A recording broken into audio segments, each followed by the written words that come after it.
নমস্কাৰ এই মুহূৰ্তত আহি পৰিছে যিসকল ছাত্ৰ ছাত্ৰীয়ে 2024 বৰ্ষৰ অসম উচ্চতৰ মাধ্যমিক পৰীক্ষাত ভাল ফলাফল লৈ উত্তীৰ্ণ হৈছে তেওঁলোকৰ বাবে এটা জৰুৰী খবৰ কিয়নো ৰাজ্য চৰকাৰে শীঘ্ৰেই প্ৰদান কৰিবলৈ গৈ আছে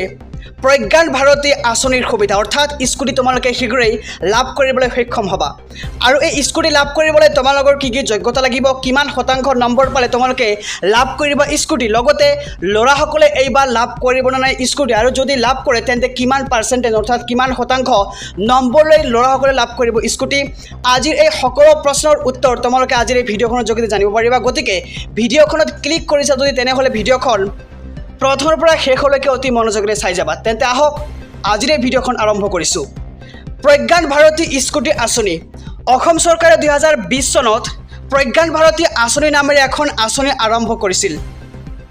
এই আঁচনিৰ অধীনত AHSECৰ দ্বাৰা পৰিচালিত উচ্চতৰ মাধ্যমিক পৰীক্ষাত 60 বা তাতকৈ অধিক শতাংশ নম্বৰ লাভ কৰা সকলো ছাত্ৰীক চৰকাৰে স্কুটাৰ প্ৰদান কৰিব বুলি দৃঢ় সংকল্প লৈছে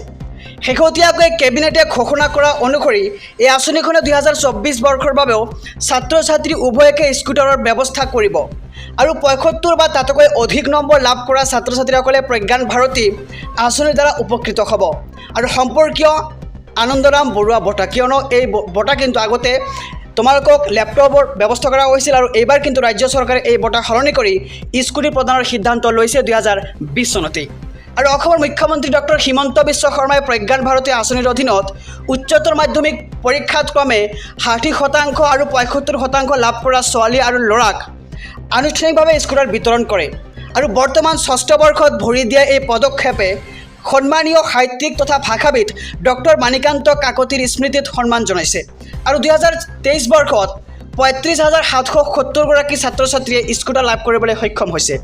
আৰু অসম ৰাজ্যৰ নতুন আৰু উন্নত চৰকাৰৰ প্ৰতিশ্ৰুতি পালন কৰি আহিছে এতিয়া অসম ৰাজ্য চৰকাৰে শেহতীয়া পৰীক্ষাত এক বৃহৎ টন নম্বৰ লাভ কৰা সকলো ছোৱালীৰ বাবে এক নতুন আঁচনি আৰম্ভ কৰিছে আৰু এই আঁচনি অৰ্থাৎ প্ৰজ্ঞান ভাৰতী স্কুটি আঁচনি 2024ৰ অধীনত সকলো ছাত্ৰ ছাত্ৰীক স্কুটি প্ৰদান কৰা হ'ব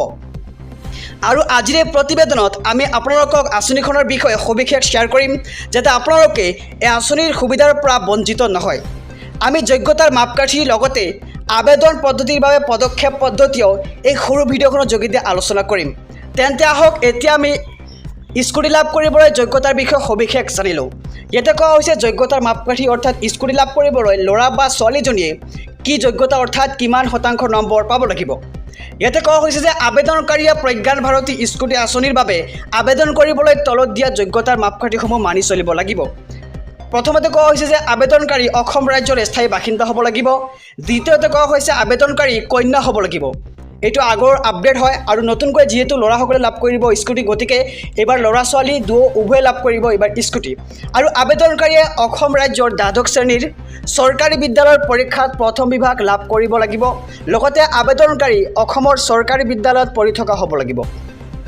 আৰু কেনেকৈ তোমালোকে আবেদন কৰিবা স্কুটিৰ বাবে অৰ্থাৎ কোন তোমালোকৰ যোগ্যতা অৰ্থত ডকুমেণ্ট লাগিব বা তোমালোক কি ইনফৰমেশ্যন দি তোমালোকে লাভ কৰিবা স্কুটি আহক এতিয়া সবিশেষ জানি লওঁ ইয়াতে কোৱা হৈছে you can directly click on the link given here to go' to the web অৰ্থাৎ AHSEC অসম উচ্চতৰ মাধ্যমিক শিক্ষা সংসদৰ অফিচিয়েল ৱেবছাইটত তোমালোকে গৈ এই আবেদন কৰিব পাৰিবা প্ৰথমতে তোমালোকক লগ ইন থ্ৰু ইয়ৰ কেণ্ডিডেটছ আৰু তাৰপিছত কোৱা হৈছে ইণ্টাৰ ৰোল নম্বৰ তাৰপিছত ৰেজিষ্ট্ৰেশ্যন নম্বৰ দিব লাগিব আৰু ইণ্টাৰ ইয়ৰ কণ্টেক্ট ডিটেইলছ তোমালোকৰ যোগাযোগ নম্বৰ দিব লাগিব তাৰপিছত চিলেক্ট ইয়ৰ অপশ্যন তাৰপিছত কোৱা হৈছে কমপ্লিট দ্য ফৰ্ম তাৰপিছত আপলোড দ্য ডকুমেণ্টছ তাৰপিছত তোমালোকে ক্লিক অন দ্য ছাবমিটত ক্লিক কৰি দিয়াৰ পিছতে তোমালোকৰ কিন্তু তাতে তোমালোকৰ পঞ্জীয়ন কৰা হ'ব আৰু তোমালোকে স্কুটিসমূহ লাভ কৰিবলৈ সক্ষম হ'বা